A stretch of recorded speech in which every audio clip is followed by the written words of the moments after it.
Olá, bem-vindos de volta às Inov Talks. No episódio de hoje damos continuidade à conversa com o nosso convidado da semana passada, Vítor Túricas, sobre as pessoas que fazem hotelaria e o seu papel dentro das organizações. E face à crise em que a pandemia nos colocou e à onda de desemprego que dela resultará inevitavelmente, importa cada vez mais perceber quais são as características do profissional hoteleiro em cujas mãos está a nova era do nosso setor. É este o tema de hoje. Vítor, passando se calhar agora um bocadinho para uma visão mais do recurso humano, do funcionário, já falámos um bocadinho nos currículos e nos processos de seleção. Nós já conseguimos que alguém olhasse para nós, para o nosso currículo. Como é que nós sobrevivemos a um processo de seleção? Para além daquela característica que mencionava um bocadinho das competências emocionais, não é? Como é que nós fazemos a diferença em relação aos outros candidatos? Os candidatos hoje, embora muita gente não acredite, são valorizados essencialmente é óbvio que não subestimamos as competências técnico-profissionais, mas as competências emocionais estão aí. Portanto, hoje, aspectos como a integridade, e hoje mais do que nunca, na nossa nação, a integridade é valorizada, porque isto é um tema tabu, não se pode falar em integridade, não há problemas de integridade na hotelaria, nunca existiu. Não, isto é um tema real, que não é de hoje, tem décadas. Estes aspectos da integridade são valorizados. Portanto, há alguns bons profissionais que deixam de ser bons profissionais por terem estigmas em matéria de integridade.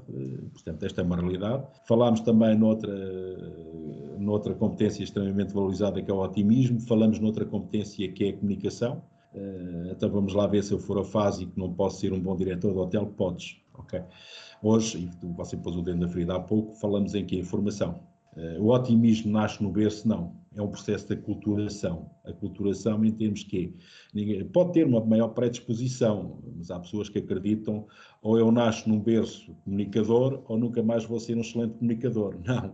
Nós hoje sabemos perfeitamente que há modelos formativos que levam a quem nasceu, se é permitida esta linguagem, com código genético, com graves insuficiências em matéria de comunicação e que depois se torna um comunicador brilhante. Quem diz comunicador diz otimista. Mas quer dizer, aí vamos ao tema das estruturas curriculares. As estruturas curriculares que nós temos no ensino superior, e falando nomeadamente da hotelaria, são as estruturas curriculares da década de 60. Ainda andamos a descobrir, como diz o Gary Hamel, ainda andamos a descobrir terras novas com mapas velhos. Ainda não percebemos que estamos em 2021. Por exemplo, a gestão da crise. A gestão da crise, há décadas que Cornell tem uma disciplina de gestão de crise. Sempre que existe nos cursos quê? Nos cursos, ao fim e ao cabo, de hospitality, portanto, de hotelaria.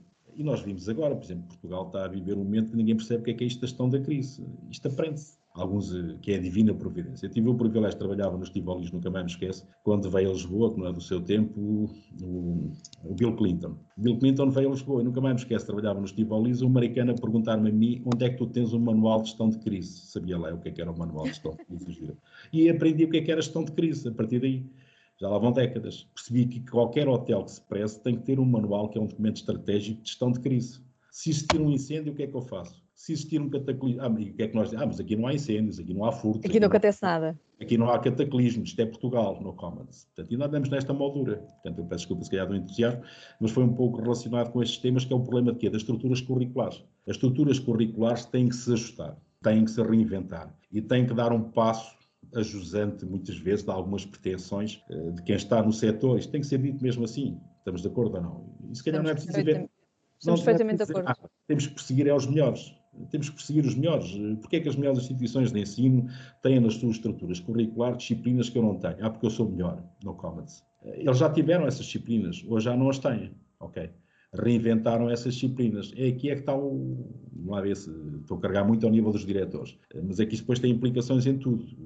Aqui é que nós temos os grandes, se me permite esta linguagem mais grosseira, os grandes cancros da nossa hotelaria passam por este aspecto. Estamos sempre a bater na mesma tecla quando você pergunta o que é que se valoriza no processo de seleção. Valoriza-se essencialmente, mas eu fisicamente até nem sou apelativo. Esqueçam, estamos em 2021, ok? Eu não quero entrar por aí, mas há pessoas que ficam feridas. Acreditam que o dress code, depende do produto e do conceito. Nós vamos ter em Portugal um produto que é a Moxie. Eu não tenho o FII ligado à OTI. Atenção que a Moxie é um produto da Marriott, ok? Mas aquilo que tem aí é um contrato de franchising. Também não tenho peso nenhum a dizer. Vamos lá perceber. Agora, uma coisa é ser diretor da Moxie, outra coisa é ser diretor de um W, outra coisa é ser diretor de um Sheraton. E estamos a falar de detalhes, ok? Eu posso ser um excelente diretor do Sheraton e com toda a certeza serei um péssimo diretor do W e vice-versa. E são duas marcas que da Marriott. Mas os perfis, pegando nas suas palavras, em termos de seleção e em termos de competências emocionais, são abissais. E começa logo pelo quê? Pelo dress code.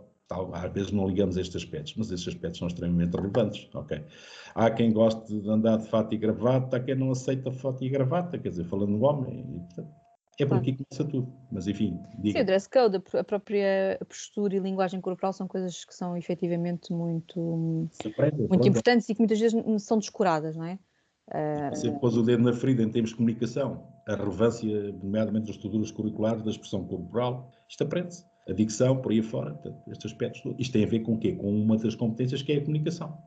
Nós, como eu referi no início, tínhamos aqui, obviamente, conversa para muitas horas. Okay. Nós vamos abordar com a nossa próxima convidada esta componente mais académica, portanto vamos deixar estes temas para discutir um pouco mais com ela.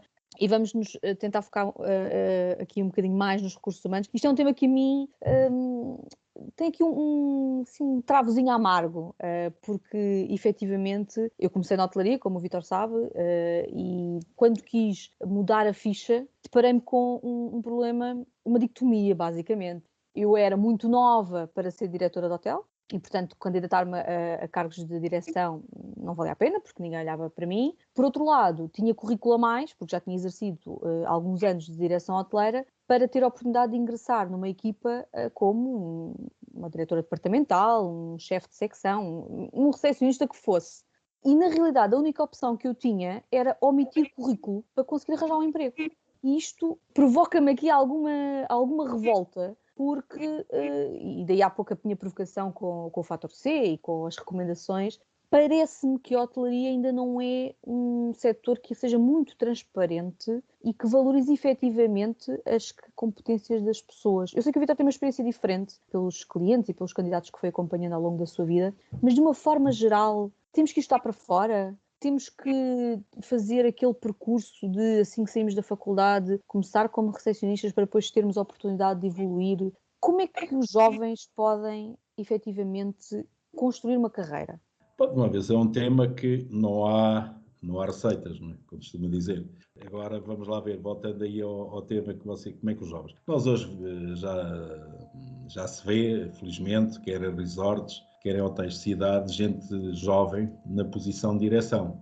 Agora, vamos lá ver também, terminar o curso e acreditar que se pode ser logo diretor, também não. Portanto, isso, vamos ser francos, em qualquer parte do mundo tem que haver aqui, e que não seja, lá vamos nós, eu não quero tocar o tema, e como você dizia, bem, deixe isso então para a próxima convidada, mas é o problema dos estágios. Qualquer licenciatura em Portugal, na área da gestão hoteleira, tem estágios, mas sobre os estágios, no comments. Portanto, é um momento, é uma disciplina, o estágio é uma disciplina, ok? Pôr alguém que está a tirar um curso de direção no último ano a estagiar na Copa, no comments. A estagiar nos sítios mais recônditos do back-office, no comments. Temos que perceber também a relevância destes temas. Mas voltando àquilo que você está a tocar. Vamos lá ver, eu também tive a experiência em linha.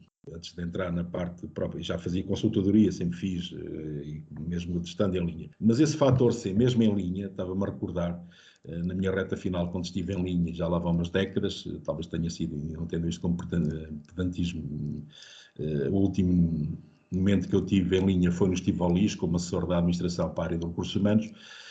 Então, estava-me a recordar um bocadinho do que é que fiz há umas décadas atrás, nomeadamente na contratação, tinha uma palavra, tinha voz ativa, no que diz respeito à contratação de diretores de hotéis. E não me recorda de admitir ninguém, ou sugerir a alguém, ou permitir que alguém, até vou mais longe, permitir que alguém entrasse com o fator C. Agora é óbvio que, para isso é que eu era pago. Havia momentos que criava desconforto, quando dizia a alguém, faça o que quiser. As palavras são estas, aprendi isso com um professor meu, faça o que quiser, mas a decisão é sua, eu aqui já não decido. Estou a falar em linha, não estou a falar como consultor, o papel é totalmente diferente. Estava em linha e dizia, quando era assim, dizia alguém. E esse alguém muitas vezes ia refletir. E se calhar, passado um dia ou dois, teimava que era aquela pessoa, mas passado um dia ou dois era capaz de vir dizer, afinal, se calhar és capaz de ter razão. Porque eu estava-me a admitir do papel de quê? Do diretor da assessor de recursos humanos. Se fizesse aquela contratação, não respondia por ela. Mas isto tem que ser dito assim claramente. Agora também, percebo, também estava a pôr em causa o quê? A minha posição. E muitas vezes pula em causa. E muitas vezes saí, com uma mão à frente e outra atrás. Há que ter essa coragem, não é? Para dizer as coisas certas e fazer as coisas certas quando elas são necessárias. Eu tive o privilégio, não posso dizer o nome, de trabalhar com alguém, sensivelmente a minha faixa etária, mas já com mais mundo do que eu. E que o estilo dele era este, recorda-me perfeitamente, ele tem uma reunião connosco no comitê de direção num dia, tudo bem. No outro dia de manhã, as reuniões da manhã, ainda era a altura que as reuniões da manhã eram sempre às 9h30, ninguém sabia do senhor. O que é que aconteceu? Ele tinha acabado de bater com a porta. E bateu com a porta com meio das forças. E tinha um palco que ninguém tinha naquela altura em Portugal. Mas começou a ser conhecido porquê? Por ter estes palcos, mas quando o acionista discordava dele e queria o acionista fazer decisões e entrar na área de gestão, ele dizia, o negócio é seu, passe bem. E passava, pronto.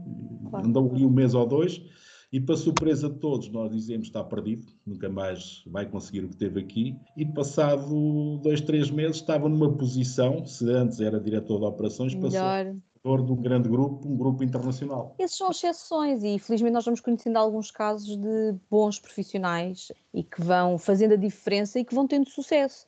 A dificuldade é quem está à volta perceber que essa é a atitude correta. Não é? E às vezes paga-se caro, atenção. Exatamente, era aí que eu queria chegar a seguir, que é as Eu pessoas... também conheço casos de insucesso, quer dizer, em que eles de facto eram pessoas brilhantes e que nunca mais conseguiram se ingrar no mercado de trabalho, quer a nível nacional, quer a nível internacional. E eu tiro-vos o chapéu e sinto algum desconforto. Isto também acontece, temos que perceber isto, que o risco é elevadíssimo. As pessoas têm contas para pagar, não é? E, portanto... O ideal é uma atitude reativa. Portanto, hoje fala-se muito em resiliência. Estou mais no tempo do Stephen Covey, que se falava em reatividade e proatividade. As pessoas têm que ser proativas. Agora, se é proatividade, temos que perceber quais são os custos dessa proatividade. Muitas vezes dizer a alguém, faça o que quiser, mas eu discordo. E há todo um conjunto de pessoas, somos humanos, que valorizam isto. Portanto, eu costumo dizer, tenham cuidado, é que aqueles que andam sempre atrás de nós a dizer faz muito bem, faz muito bem, faz muito bem. Eu gosto é de pessoas que muitas vezes dizem está a fazer mal, está a fazer mal, está a fazer mal. Veja lá o que é que está a fazer, não me responsabilizo. Esses são, de facto, os melhores que é liderados. Mas não só dizem que está a fazer mal, como se fizesse desta forma... Sim, é isso. Portanto, ou seja, são pessoas que muitas vezes são liderados e passam aqui a líderes. E eu deixo de ser líder e passo a liderar. Qual é o problema? Agora, com certeza, pegando nas suas palavras do fator C, são pessoas que eu reconheço que têm uma competência técnico-profissional e emocional que eu não tenho. Não tenho peso nenhum, aceitar, tenho que o aceitar. Portanto, estes aspectos da sinergia, que é um tema também muito maltratado, nunca vamos esquecer Stephen Covey, que dizia 1 mais 1 para um recepcionista é igual a 2. 1 mais 1 para um diretor tem que ser igual a 3. Portanto, ele tem que ser um catalisador, tem que perceber Por isso é que ele ganha mais que os outros e muitas vezes não percebemos. Acreditamos que ter um nível de qualificação mais elevado dá-me um nível salarial que permite um maior conforto, mas o risco é o mesmo, não é? O risco é mais elevado. Se algo está mal no hotel, o primeiro a sair e a ser posto em causa tem que ser o quê? O topo. Não é começar cá para as bases, é o bagageiro. O bagageiro é que tem a culpa disto. O bagageiro é que tem a culpa de nós não termos clientes. Qual bagageiro? O bagageiro não tem nada a ver, coitado. Não estou aqui para defender os bagageiros. Fui buscar o bagageiro como posso ir buscar o recepcionista. Está lá alguém no topo que tem que ser responsabilidade. Por isso é que ele ganha mais com os outros. Por outro lado, é importante que quem está no topo também perceba que sem os que estão a seu cargo também não há sucesso. É o problema do trabalho em equipe. Isso é da 80, teamwork, team building, fala-se, mas na ação, e vejo... Não há um correto acompanhamento da jornada de um funcionário, pois não? Pois, ou seja, eu estava a falar, peço desculpa, já lá vou o que você colocou. Por exemplo, ter um colaborador a rir ainda não é valorizado. Eu quero gente a chorar. Ok, se eu vejo um colaborador a rir, vou logo perguntar, estás-te a rir porquê? Quer dizer... Está a trabalhar e estás para aqui... Ações de formação no domínio de quê? Do sorriso. O sorriso natural, fazer um check-in e tens que sorrir 3 vezes. Mas tem que ser um sorriso natural, não pode ser por via da coercibilidade. Mas, voltando então aqui à questão do acompanhamento, as pessoas enviaram candidaturas, foram selecionadas, são jogadas aos lobos, não é? Começas a trabalhar amanhã e depois não há um correto acompanhamento, uma integração na estrutura e na equipa, uma integração na cultura da empresa, não há uma partilha de resultados, não há incentivos, não há palmadinha nas costas, porque os funcionários recebem o seu ordenado e fazem o seu trabalho, que é para isso que são pagos. Isto tem que mudar. Sim. Você pôs um dedo na ferida, que é o processo de acolhimento e integração. Nós ainda vimos aí grandes grupos económicos na hotelaria, o que é para eles o acolhimento e a integração? É dar ao colaborador no primeiro dia um manual extremamente denso, em papel, para ele ou ela se debruçar sobre aquele papel. No comments, portanto, o processo de acolhimento e integração, falamos tanto em coaching, que tem décadas, agora estamos a descobrir o coaching, ainda bem.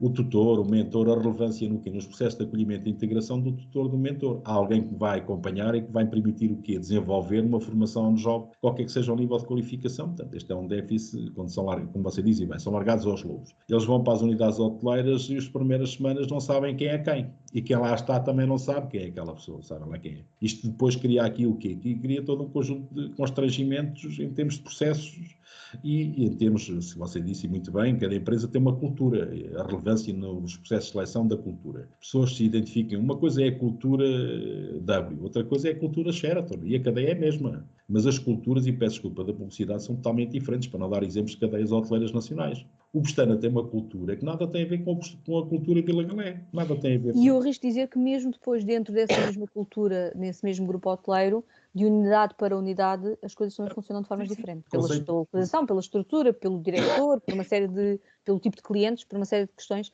que também faz com que aquela unidade seja diferente uma da outra. Bom, então, só para terminarmos aqui esta nossa conversa, estamos em fevereiro, é expectável que mais 2, 3 meses a hotelaria e, consequentemente, todas as atividades que a envolvem comece a caminhar para um novo normal. Que recomendações é que podemos fazer, por um lado, às empresas, numa visão de estratégia de RH, por outro lado, a todas aquelas pessoas que têm estado em casa e vão regressar ao trabalho e aquelas que perderam o emprego e que vão ter que voltar ao mercado de trabalho? Vamos lá ver, aqui todo um conjunto, não sou em termos de recomendações, quer dizer, talvez mais o meu ideário, não é? Acho que este é um momento de reflexão para todas as empresas. Estamos a falar em termos de hotelaria, reflexão em termos de conceito, em termos de produto. E podem dizer, mas isto não tem nada a ver com gestão de pessoas. Tem tudo. Eu consigo, ao fim e ao cabo, reinventar, reformular, ter estratégias disruptivas com o quê? Com pessoas, aos mais diversos níveis de qualificação. E quando se fala em criatividade e inovação, não é só ao nível de topo, é todos os níveis de qualificação. Portanto, este é um momento, e a criatividade não pode ser imposta, tem que acontecer de uma forma natural. Portanto, é um momento de pormos todos os colaboradores a participar, a colaborar no projeto da minha organização hoteleira. Ela não pode ser imposta, mas ela pode ser disputada, provocada, não é? Pois, vocês sabem melhor que eu, e vai-se sorrir também, mas eu costumo dizer aos meus alunos que a criatividade nasce com o ócio. Não é fechar pessoas numa sala e dizer, agora vamos ser criativos, vamos lá aqui criar um nome para este produto ou conceito. Tenho a certeza que não vai acontecer nada. Portanto, vamos lá ver. Pelo menos nada de criativo, de efetivamente criativo. Não é que é o corcibilidade. Ou és criativo ou levas um processo disciplinar. Portanto, alguns até podem chegar a esse extremo. Levas um processo disciplinar porque não foste criativo, não inovaste. Vamos lá ver, isto tem que acontecer de uma forma natural e não pode acontecer de uma forma isolada. Tem que ser toda a gente a pensar. E muitas vezes a criatividade, estimular a criatividade, a iniciativa, é essencialmente quê? Não é para... mas toda a gente sabe que onde é que está a inovação e a criatividade? Está nos jovens. Tem que ser dito com toda a brutalidade. Eu não sou nenhum guru, mas tenho a obrigação de aprender com os melhores. Portanto, você tem a obrigação de ser mais criativa do que eu. Tem uma faixa etária que eu não tenho. Portanto, eu já estou muitas vezes coartado em termos do decisório, já criei hábitos nefastos em termos do decisório, em termos de gestão. Portanto, recomendações. Eu acho que é um momento das empresas refletirem, fazer uma grande reflexão, quer em relação ao presente, quer em relação ao futuro. O futuro, se já era incerto, ainda vai ser mais incerto. Ok, agora temos é que perceber que estamos a viver e vamos viver um tempo que nada tinha a ver com o tempo que anterior a 13 de março de 2020. Portanto, este é um tempo que temos que dar espaço à inovação e à criatividade. Aqueles que estão em casa e que estão numa situação, numa moldura mais complexa, também é um momento de desenharem as suas estratégias. Okay? Acho que vão existir grandes oportunidades neste setor e em outros setores, mas vamos falar daquele setor que estamos aqui a falar, que é a hotelaria. Por estranho que possa parecer, pessoalmente, acho que vão surgir grandes oportunidades, até estão a surgir outras, neste momento até estão a surgir grandes oportunidades. Agora vamos ao tema inicial, portanto os processos têm que ser todos reinventados, redesenhados. E quem é que reinventa, redesenha os processos? São as pessoas. Okay? O negócio até pode crescer, pode ter uma expressão que não tinha anteriormente, a área da F&B, agora com certeza não pode ser ao mesmo processo que eu tinha. O pipeline tem que ser reinventado, o cliente é outro, tem que perceber isto, portanto, se eu não perceber isto estamos mal, e há gente que está muito mal que não percebe. Quando começou o takeaway, abril, maio de 2020, no segmento de luxury em Portugal, que demorou algum tempo, havia alguns a dizer, ai, daqui dá rei. Hoje, a maioria deles, pelo menos no litoral, já perceberam o quê? Que tem que ter takeaway. E é segmento de luxury, ok? Alguns deles, até com as estrelas Michelin. Portanto, nós temos exemplos, não a nível nacional, mas a nível internacional, com estrelas Michelin, com 3 estrelas, não são 2, porque nós em Portugal não há ninguém com 3 estrelas, com 3 estrelas Michelin tem takeaway. Ok, alguns dizem, isto não é hotelaria. Isto é hotelaria total. Até porque não é só a camada social média-baixa, financeiramente, que está confinada. Estão todos confinados. E, portanto, quem procura esse tipo de restauração de luxury também quer continuar a poder usufruir desse tipo de produtos. E, portanto, há aqui nitidamente uma oportunidade que vai obrigar a que as empresas e as pessoas se reciclem e se preparem, porque os tempos que aí vêm vão ser desafiantes, mas cheios de oportunidades. Sim, a própria parte do alojamento. O alojamento também tem que, falamos no housekeeping, mas vamos a montante e a jusante. Os quartos estão lá, têm que ser rentabilizados. Agora vão ter que ser rentabilizados uma moldura que nada tinha a ver com a moldura anterior. Ok. Todo aquele processo tem que ser, vejam as recepções. As recepções de hoje não podem ser recepções do passado. Aí evoluímos muito. Eu recordo-me que já havia por esse mundo fora, e vocês sabem isso melhor que eu, hotéis em que eu fazia o check-in com o smartphone, entrava no quarto com o smartphone, saía do quarto com o smartphone, fechava o quarto se quiserem, e fazia o check-out com o smartphone. Exatamente. Hoje evoluímos e muito em Portugal neste domínio, porque nós estávamos parados. Isso levanta outra questão, que é, não podemos achar que isso é a solução para tudo.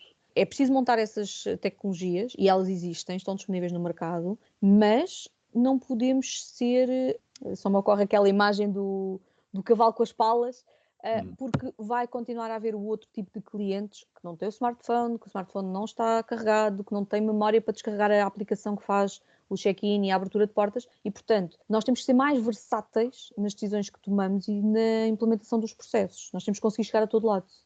E tem que haver um capital... Isto é um exemplo. Sim, mas talvez dependa do seu exemplo. Tem que haver um capital intelectual que não existia anteriormente.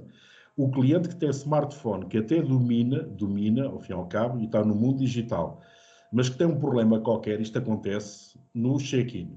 Tem que ter alguém a apoiá-lo. E esse alguém tem que ter capital intelectual para dominar o quê? Estar no mundo digital, quer dizer, não pode ser alguém, entendam como quiserem, com o perfil do passado, em que tinha muita dificuldade. Eu vou chamar alguém da manutenção para ver como é que... Exatamente. Não levem mal, quem está na manutenção, mas não levem mal, quer dizer, ou se tem gente na manutenção, não pode ser os mesmos, porque isto está tudo diferente e tem que mudar. Portanto, alguns dizem, o que é que vai ser, então os hotéis vão ter muito menos gente. Os hotéis vão ter muito menos gente, mas o negócio vai crescer como nunca cresceu. Esta é a minha visão, ok? É verdade.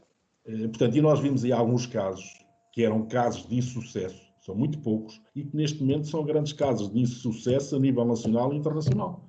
Agora reinventaram, alguns dizem, isto é um hotel. É um hotel, estamos em fevereiro de 2021, ok? O conceito, o produto foi todo reinventado, foi todo mexido, foi todo trabalhado, mas enfim, diga, Zé. E nós que tivemos aqui de alguma forma a criticar, mais do que a elogiar, os profissionais não, as empresas e os gestores de topo, que depois tomam as decisões estratégicas e de gestão das empresas, na realidade, se calhar eu dar-lhes uma palmadinha nas costas, porque esta mudança que o Vítor estava a dizer, estas competências que as pessoas devem ter, elas não têm que ser só impostas, ensinadas, obrigadas pelas entidades patronais, mas as próprias pessoas hoje em dia têm uma série de ferramentas disponíveis online, gratuitas, que podem utilizar para adquirir esse tipo de competências, ou seja, não é eu ter que saber falar inglês ou fazer um check-in ou preparar uma mise en place, é eu própria me formar, crescer, evoluir e adquirir competências um bocadinho mais multifacetadas, multidisciplinares, que fazem com que eu depois no ativo seja uma mais-valia comparativamente a outro profissional que já a concorrer. Ou que estejamos a disputar alguma promoção internamente, o que seja. Mas passa muito também pela mudança do mindset do próprio profissional. Pouco tenho a acrescentar, essa é a realidade. Quer dizer, portanto, há aqui todo o mapa mental, há todo um conjunto de crenças irracionais que têm que mudar. Portanto, isto é a hotelaria em 2021. E passa muito pelo quê? Se me permite, pela gestão de pessoas. A área menos ou nada de gestão de pessoal, pouco de gestão de recursos humanos e essencialmente gestão de pessoas, ok? É por aqui que nós temos que andar e é por aqui que as organizações podem crescer. Lá vamos nós ao mesmo tema, estamos a falar que é do QA, do otimismo. Portanto, temos de ser otimistas, por mais adverso que seja o pano de fundo. São estes que são valorizados. E são valorizados não só ao nível de topo, a todos os níveis de qualificação, porque cá em baixo também tem que ter equipe. Tem que ter pessoas que consigam aderir, ao fim e ao cabo, a esta nova moldura. Estamos a viver um novo tempo, se me permitem. Pronto, acho que o tempo é outro. Esqueçam o que se passava em 2020. Acho que estamos quase a chegar a uma situação de tábua rasa. É para esquecer o que se passava em 2020. Vamos nos reinventar. Pronto, hoje falamos em quê? Estadias longas, ok? Elas estão aí. Falamos em quê? Falamos menos em quartos e mais em escritórios. Portanto, começamos a falar nestes temas. Falamos, e podemos ver a Four Seasons, nas grandes cadeias hoteleiras, a voltarem-se também para quê? A voltarem-se essencialmente para aquilo, para as vivendas de luxo, Self-catering. Com todos os apoios que eles estão lá, e o cliente paga fortunas. E quem é que paga fortunas? Talvez ferindo suscetibilidades. É quem tem dinheiro. Okay. E quem tem dinheiro tem um mindset, se calhar não é o meu nem o seu. Okay. Mas eu estou lá para os servir. Há uma coisa que eles têm, que eu não tenho, fala por mim, é dinheiro. Okay? Portanto, e se eles têm dinheiro, quem é que vai para um hotel de luxo? É quem tem dinheiro, é o jogador de futebol. Qual é a formação académica de alguns jogadores de futebol com visibilidade mundial? No comments. Ok, mas há uma coisa que eles têm, que eu não tenho. Portanto, têm dinheiro. Este é o meu cliente, ok? E eu tenho que perceber um pouco que este cliente está ávido de quê? De consumir e quer consumir. Portanto, por isso eu tenho que começar a mexer. Isto é ao nível, se quiserem, do luxury, mas feito de cascata. Os clientes estão aí, o negócio é que tem que ser repensado. É um novo tempo. Portanto, é um novo tempo em todos os domínios. E provavelmente podemos combater o desemprego por esta via. Agora, se continuarmos nas molduras convencionais, isso as taxas de desemprego vão atingir níveis e vamos ter, com toda a certeza, um drama social, mas um drama à séria. Social, económico, financeiro. É o que estamos aqui a desenhar neste momento, porque não estamos a acreditar no quê? Nestes novos sinais. É verdade. Bom, falámos durante a nossa conversa de 2021, um novo 2021. Efetivamente, há um passado e há, como o Vítor dizia bem, se calhar chegou o momento de uma tábua rasa. Portanto, acho que a grande conclusão desta nossa conversa é preciso mudar mindset de topo, começando pelo topo, mas a todos os níveis operacionais, porque os desafios hoje são diferentes daqueles que nós tínhamos há um ano atrás, há 10 anos atrás. As coisas mudaram muito rapidamente e é preciso que também tenhamos essa capacidade, essa rapidez de resposta e de nos adaptarmos àquilo que são os novos desafios. Vítor, muito obrigada por partilhar connosco os seus comentários, as suas experiências, as suas recomendações. Foi um prazer. Certamente voltaremos a discutir estes e outros temas. Espero que tenha gostado. Sim, para mim foi excelente e tenho a agradecer o privilégio e a honra do convite. Muito obrigado, então, Zélia. De nada, Vítor. Muito obrigada. Muito obrigado.